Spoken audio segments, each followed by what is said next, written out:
அழகா பேசு.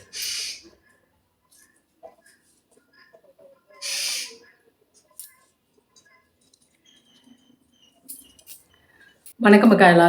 எல்லாரும் எப்பவும் நல்லா இருக்கணும்.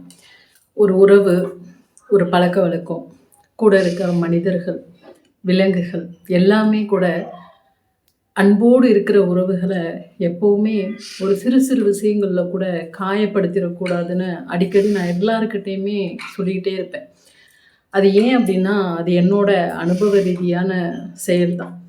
என்னோட தாய் என்கிட்ட அதிகமாக எதிர்பார்த்த ஒரு விஷயம் காசோ பணமோ எந்த விதமான ஒரு தேவைகளையோ என்னோட தாய் எதிர்பார்த்தது கிடையாது. அவங்க வச்சதெல்லாம் என் மேலே ரொம்ப ரொம்ப அதிகமான அன்பு. பட்டினத்தார் மாதிரி அவர் சொல்லி அழுத ஒரு ஒரு விஷயமும் எனக்கு இன்னும் நினைவில் இருக்குது. தன்னோட தாய் இறந்தப்போ அதுபோல் அந்த அழுறது மட்டும்தான் நான் அவங்களுக்கு கொடுத்தனே தவிர வேறு எதுவுமே கொடுக்கல. அழாம பேச.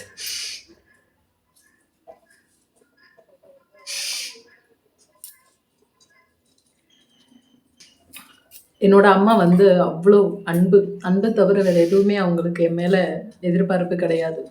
அந்த அன்பை அம்மா மேலே, அதாவது தெய்வங்கள் மேலே இருந்த அந்த ஒரு அன்பும் அந்த ஈடுபாடும் என்னோட தாயினுடைய அன்பை கொஞ்சம் தள்ளி வைக்க வேண்டியதாகிடுச்சு. ஆனால் முடிஞ்ச வரைக்கும் முயற்சி பண்ணேன். என் கூட இருங்க, அப்போது என்னோட நிலைமை உங்களுக்கு புரியும் அப்படின்னு எவ்வளவோ சொல்லி பார்த்தேன். ஆனால் என்னோட சகோதரன் மேலே இருக்கிற அன்புனால அவங்க அங்கே இருக்க வேண்டியதாகிடுச்சு. நீங்கள் கேட்டுக்கிட்ட மாதிரி என்னோட தாய் எனக்கு கடைசியில் எனக்கு கொடுத்துட்டு போன என் மேலே எந்த அளவுக்கு ஈடுபாடு. ஏன்னா எல்லாரும் போல ஒரு பிள்ளைய வளர்த்தாங்களா அப்படின்னா அப்படி கிடையாது.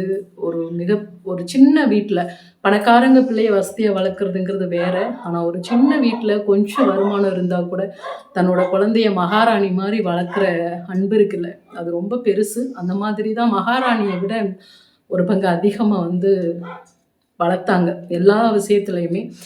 அவங்களோட சின்ன சின்ன ஒரு சில மாற்றங்கள் என்கிட்ட எதிர்பார்த்ததை என்னால் செய்ய முடியல. ஆனால் அவங்க வரும்போதெல்லாம் எனக்கு கொண்டு வந்த பொக்கிஷங்கள் நிறைய. அந்த பொக்கிஷங்கள் தான் அவங்க எதிர்பார்த்தது. ஏன்னா என்னோட தகப்பனார் என்னோட ஒரு வயசில் இறந்துட்டார். இறந்ததுலேருந்து என்னோட அம்மா கையில் வளையலோ பொட்டோ மூக்குத்தியோ எதுவுமே வச்சுக்க மாட்டாங்க. அதெல்லாம் நான் வச்சுக்கணும்னு ஆசைப்பட்டாங்க. பட்டு பாவாடை சட்டையை தவிர வேறு எதுவும் போட்டதில்லை. அப்படி தான் நான் போட்டுக்கணும்னு விருப்பப்பட்டாங்க. அவங்களோட எல்லா ஆசைகளையும் தெய்வ நிலையில் போகிறதுனால, கர்மாம்பாங்கல்ல, போகிறதுனால நான் வெறுத்தேன். ஆனால் என்னை பார்க்க வரும்போதெல்லாம் சின்ன பிள்ளை மாதிரி எனக்கு தேவையானதெல்லாம் வாங்கிட்டு வருவாங்க. அதில் தான் இது சில பொருட்கள் பார்த்தீங்கன்னா தெரியும். எல்லாமே மொத்தமாக தான் எனக்கு வாங்கிட்டு வர்றது. எல்லாமே முதல்ல இப்படி வாங்கிட்டு வருவாங்க. நான் இது எல்லாமே நம்ம சேனலில் நடிப்பாங்க இல்லையா, அவங்களுக்கு எல்லாமே எடுத்து கொடுத்துட்டேன். வளையல் பொட்டு இதெல்லாம் அவங்களுக்கு எடுத்து கொடுத்தேன். நம்ம உங்களம்மா சேனல்லையும் நாகபுர டிவி சேனல்லையும் நம்ம ரவி நடிக்க வந்த பிள்ளையில அப்போ அவங்களுக்கு நிறைய பொருள் நம்ம செல்விக்கு ரவிக்கெல்லாம் எடுத்து கொடுத்துட்டேன். இந்த மாதிரி வாங்கிட்டு வரும். இதெல்லாம் தான் நீ வச்சுக்கணும், இதை வச்சுக்கோப்பா அப்படின்னு வாங்கிட்டு வரும். ஆனால் அதெல்லாம் அவங்களுக்கு நான் கொடுத்துட்டேன். ஞாபகமாக இதை மட்டும் எடுத்து வச்சுருக்கேன். இந்த மாதிரி பொட்டெல்லாம் பார்த்தீங்கன்னா மொத்தமாக தான் வாங்கிட்டு வரும். அதுக்கு பிறகு இந்த மாதிரி டிசைன் போட்டு வேணாமான்னு சொன்னதுனால இந்த மாதிரி பொட்டெல்லாம் மொத்தமாக ஒரு பெட்டி தான் வரும் பொட்டு எல்லாமே. இதெல்லாம் கூட ஒரு பெரிய பெட்டி தான். அது நான் எடுத்து வச்சது போக மீதி இருக்கு இதில்.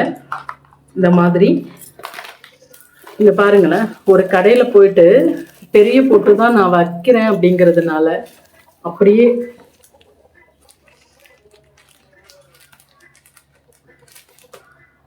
மொத்தமாக எடுத்துகிட்டு கொடுத்தது. பார்த்தீங்கன்னா ஃபுல்லாகவே பெரிய பொட்டு கலர் கலராக இருக்கும். ஒரு பெட்டி நிறைய.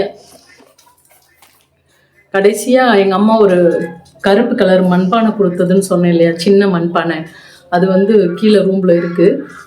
அதை நான் பார்க்கவே கூடாதுன்னு சொல்லியிருந்தேன். உடச்சிடலாம்ப்பா, ரொம்ப காயமாக இருக்குது எனக்கு அப்படின்னு. ஆனால் ஞாபகமாக இருக்கட்டும்மான்னு எடுத்து வச்சுருக்காங்க. அதோடு சேர்ந்து எனக்கு இந்த குங்குமம் மீனாட்சி அம்மன் கோவிலேருந்து வாங்கிட்டு கொடுத்தது.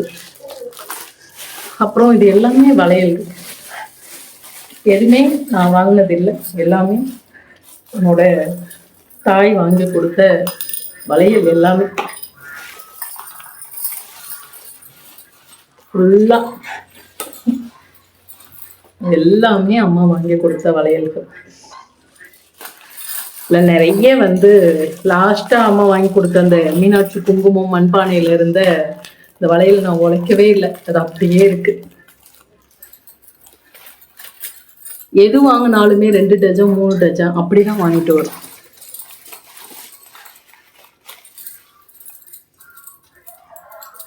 எல்லாம் என்னோட அம்மா வாங்கிட்டு வந்து கொடுத்த வளையல்கள் எல்லாம் ஒரு கவர்ல போட்டு போட்டு வச்சிருக்கேன். நீங்க கேட்டதுனால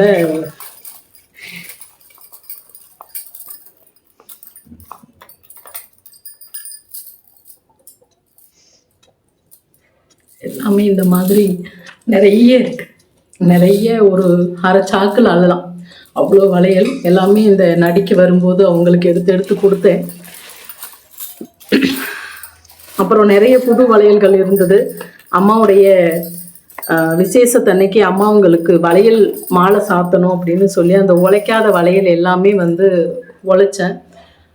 இந்த மாதிரி வளைகள்லாம் வந்து நிறைய இருந்தது. அதெல்லாம் உழைச்சி அம்மாவங்களுக்கு வந்து மாலையாக கட்டி போட்டாச்சு.